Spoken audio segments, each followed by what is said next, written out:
नमस्कार, देशोन्नतीमध्ये मी ऐश्वर्या शिंदे आपलं स्वागत करते। बघूया प्रदेशच्या आजच्या टॉप 10 बातम्या। पुणे जिल्ह्यामधील दौंड तालुक्यातील यवत परिसरात पुणे सोलापूर राष्ट्रीय महामार्गावर यवत पोलीस स्टेशन हद्दीत 2 कारच्या समोरासमोर झालेल्या भीषण अपघातात 2 तरुणांचा जागीच मृत्यू झालाय, तर 5 जण गंभीर जखमी झाले आहेत। या घटनेमुळे परिसरात हळहळ व्यक्त होत आहे।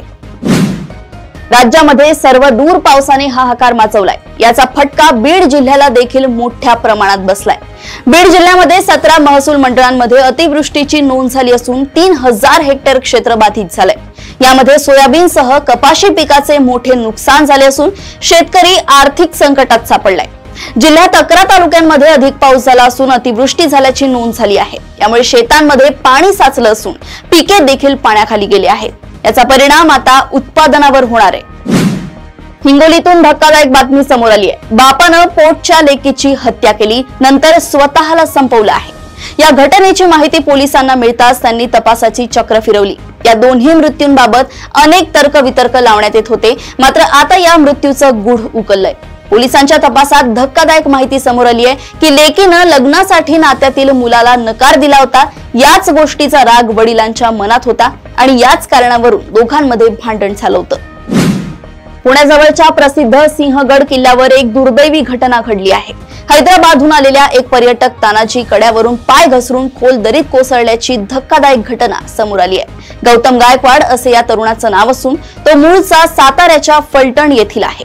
ही घटना बुधवारी सायंकाळी घडली आहे। सध्या पोलीस आणि बचाव पथकांकडून त्याचा शोध सुरू आहे।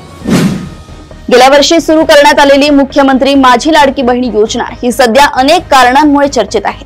गेल्या वर्षभरात कोट्यवधी महिलांनी या योजनेचा लाभ घेतला असला तरी त्यातच अनेक गैरप्रकार झाल्याचंही समोर आलंय। सरकारी कार्यालयांमध्ये काम करून 6व्या व 7व्या वेतन आयोगाचा लाभ घेऊनही काही सरकारी कर्मचारी महिलांनी देखील या योजनेचा लाभ घेतल्याचं उघड झालं होतं। असे गैरप्रकार करणाऱ्या सरकारी कर्मचाऱ्यांवर आता कारवाईचा बडगा उगारला जाणार असून त्यांना चांगलाच दट्ट्या बसणार आहे।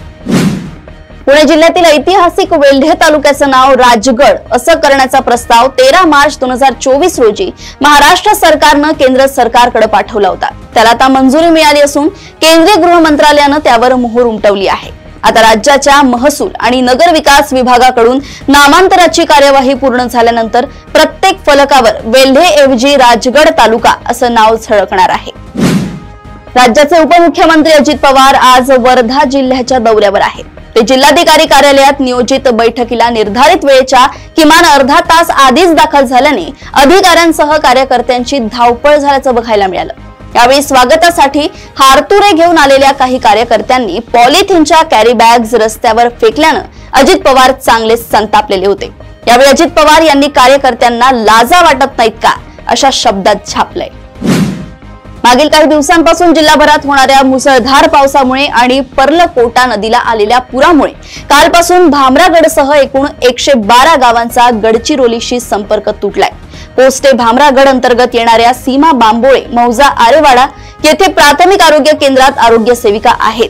त्यांची प्रकृती आजारामुळे गंभीर होती। त्यांना योग्य आणि चांगल्या उपचारासाठी तातडीने गडचिरोलीला हलवण्याची आवश्यकता होती। अशा बिकट परिस्थितीत प्रशासनानं हेलिकॉप्टरची सोय करून त्यांना मदत केली आहे।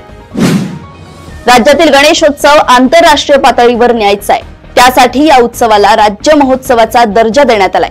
त्यामुळे यंदा त्यासाठी करण्यात आलेल्या वेगवेगळ्या प्रयत्नांमधून गणेशोत्सवाला युनेस्कोच्या सांस्कृतिक दर्जाची मान्यता मिळवण्यासाठी प्रस्ताव देण्यात येणार आहे। त्यामुळेच तो यशस्वी करण्यासाठी सर्वांनी प्रयत्न करणे गरजेचे आहे, असे मत सांस्कृतिक कार्यमंत्री ॲडव्होकेट आशिष शेलार यांनी व्यक्त केलंय। यंदा या उत्सवासाठी 7 दिवसांची मुभा देण्यात आली असून रात्री 12 पर्यंत त्याचा आनंद घेता येईल असेही त्यांनी सांगितलंय।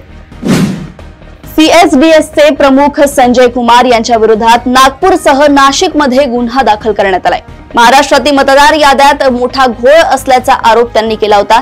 या आरोपांविरोधात दिंडोरी मतदारसंघातील नायब तहसीलदार प्रवीणा तडवी यांच्या तक्रारीवरून सरकारवाडा पोलिसात गुन्हा करण्यात आलाय। त्यामुळे संजय कुमार यांची अडचण वाढली आहे। प्रदेशातील अशाच टॉप 10 बातम्या जाणून घेण्यासाठी तुम्ही बघत राहा देशोन्नती। नमस्कार।